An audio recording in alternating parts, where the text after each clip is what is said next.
संभल में जो आपके सामने नजारे देखने को मिल रहे हैं, नारे लग रहे हैं, वकील आक्रोशित हैं, कोई ऐसा वर्ग इस देश में आपको नहीं मिलेगा जो परेशान नहीं है। वो छात्र हो, नौजवान हो, महिलाएं हो, किसान हो, मजदूर हो, संत हो, मिडिल क्लास हो, वकील हो, कोई ऐसा वर्ग नहीं है जो इनसे परेशान नहीं है। ऐसा कोई सगा नहीं जिसे इन्होंने ठगा नहीं। ये हकीकत इन पर, मैं एक वीडियो आपको दिखाऊंगा किस तरह से, एक गुजरात मॉडल का मैं आपको वीडियो दिखाता हूं। जेल में आप बताइए ना, छुड़वाया किसने? बताइए कैसे छुड़वाया? हमको तो जेल से नरेंद्र भाई ने छुड़वाया। उन्होंने जज बदले और जज बदल के फिर नरेंद्र भाई ने सेटिंग की और नरेंद्र भाई ने हमको छुड़वाया, तो हमने छूट। पहला जज आया था धोलकिया का, उन्होंने बोला कि बाहुबली बजेंगे तो फांसी होनी चाहिए 4-5 बार, एक बार नहीं, तो फाइल फेंक दी सब। फिर दूसरा आया तो दूसरा ने हमारा को यही बताया कि नहीं, इनको फांसी होनी चाहिए। फिर तीसरा ने फिर 1.5 साढ़े 4 महीना हो गए। फिर नरेंद्र भाई ने हमारा को संदेशा भेजा, मैं भी सेटिंग करता हूँ, टाइम निकल गया है। फिर उन्होंने अक्षय मेहता करके जज को भेजा, जज ने फाइल नहीं देखी, नहीं बोले जा सब जेल खाली कर दिया, बाहर आ गया। तो कोई ये काम, नाम तो भगवान। ये आपने देखा जहां ये बाबू बजरंगी खुलकर बोल रहे हैं नरेंद्र भाई ने कैसे जज बदल के मेरे को राहत दी। तो कोई ये योगी आदित्यनाथ का नया मॉडल नहीं है, ये टेस्टेड मॉडल है, ट्राइड मॉडल है। गुजरात में आपके सामने ये वीडियो आपने देखा, जो एक राक्षस किस्म का व्यक्ति खुलकर बोल रहा है कि मुख्यमंत्री ने उनको मदद की, जज की ट्रांसफर करके, बार बार ट्रांसफर करके उन्हें राहत दिलवाई। तो जो सीजेएम विभांशु सुधीर का तबादला संभल में हुआ, ये उसी पैटर्न का, उसी सिलसिले का एक और हिस्सा, एक और कड़ी आपने देखी। कैसे भारतीय जनता पार्टी न्यायपालिका को अपने काबू में रखना चाहती है, अपने कब्जे में रखना चाहती है, और कैसे ट्रांसफर।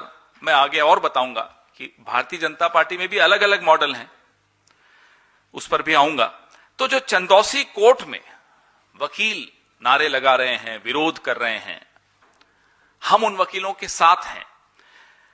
ये वो विभांशु सुधीर हैं जिन्होंने संभल हिंसा के मामले में उस वक्त के जो सीईओ थे अनुज चौधरी और अन्य और पुलिसकर्मी थे, उन पर एफआईआर का आदेश दिया था। ये एफआईआर का आदेश इसलिए दिया गया क्योंकि उन्होंने उस वक्त गोलियां चलाई, 3 मुसलमानों को गोली से मार दिया गया। एफआईआर नहीं हो रही थी, कोर्ट के माध्यम से यह एफआईआर हुई। अब यह कोई पहली बार नहीं हो रहा, आगे उससे पहले दिल्ली के दंगों में क्या हुआ वो आपने देखा। अलग अलग जगह पे किस तरह से इन्होंने न्यायपालिका को अपने काबू में करके ट्रांसफर कर दिया, धमका दिया, ट्रोल कर दिया सोशल मीडिया पे। ऐसे कई बार ये लोग करते रहते हैं ताकि इनका एजेंडा चलता रहे। जिस व्यक्ति को वहां लगाने की कोशिश की गई वो भी वह व्यक्ति था सुल्तानपुर। इनको तो हटा दिया खैर विभांशु जी को, और डिमोट भी कर दिया विभांशु सुधीर को। ना केवल हटाया, ना केवल ट्रांसफर की, इनको अपने पद से नीचे वाला पद डिमोट करके वहां भेजा सुल्तानपुर। जिस व्यक्ति को वहां लगाने की कोशिश की वो है जिसने संभल मस्जिद में सर्वे का आदेश पारित करके इसको मुद्दा बनाया था, विवाद बनाया था। खैर आप लोगों का दबाव था, वकीलों का दबाव था, चुपचाप से ये ट्रांसफर कैंसिल कर दी जिस नए व्यक्ति को लाने की कोशिश की गई।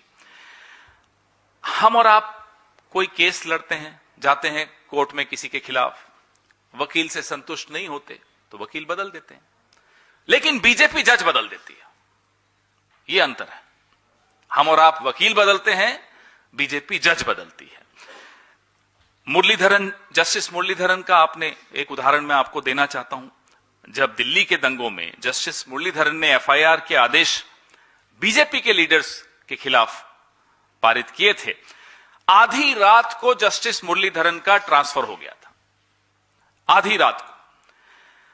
अभी हमारे राजस्थान के जज थे जस्टिस दिनेश कुमार गुप्ता, उन्होंने प्रधानमंत्री के प्रिय मित्र गौतम भाई अदानी के खिलाफ कुछ जुर्माना लगा दिया, तो सजा उनको तुरंत मिली, 200 किलोमीटर दूर तुरंत ट्रांसफर हो गया। उदाहरण दे रहा हूं मैं आपको कि कैसे ये लोग 1 मिनट में जिसके हाथ में इंसाफ का तराजू होता है उसको बांध लेते हैं, उसके हाथ को बांध लेते हैं। सब्सक्राइब करें देश रोजाना के YouTube चैनल को और नई वीडियो की नोटिफिकेशन पाने के लिए बेल आइकन जरूर दबाएं। अगर आप ये वीडियो Facebook या Instagram पर देख रहे हैं तो पेज को लाइक और फॉलो जरूर करें और ज्यादा से ज्यादा शेयर करें।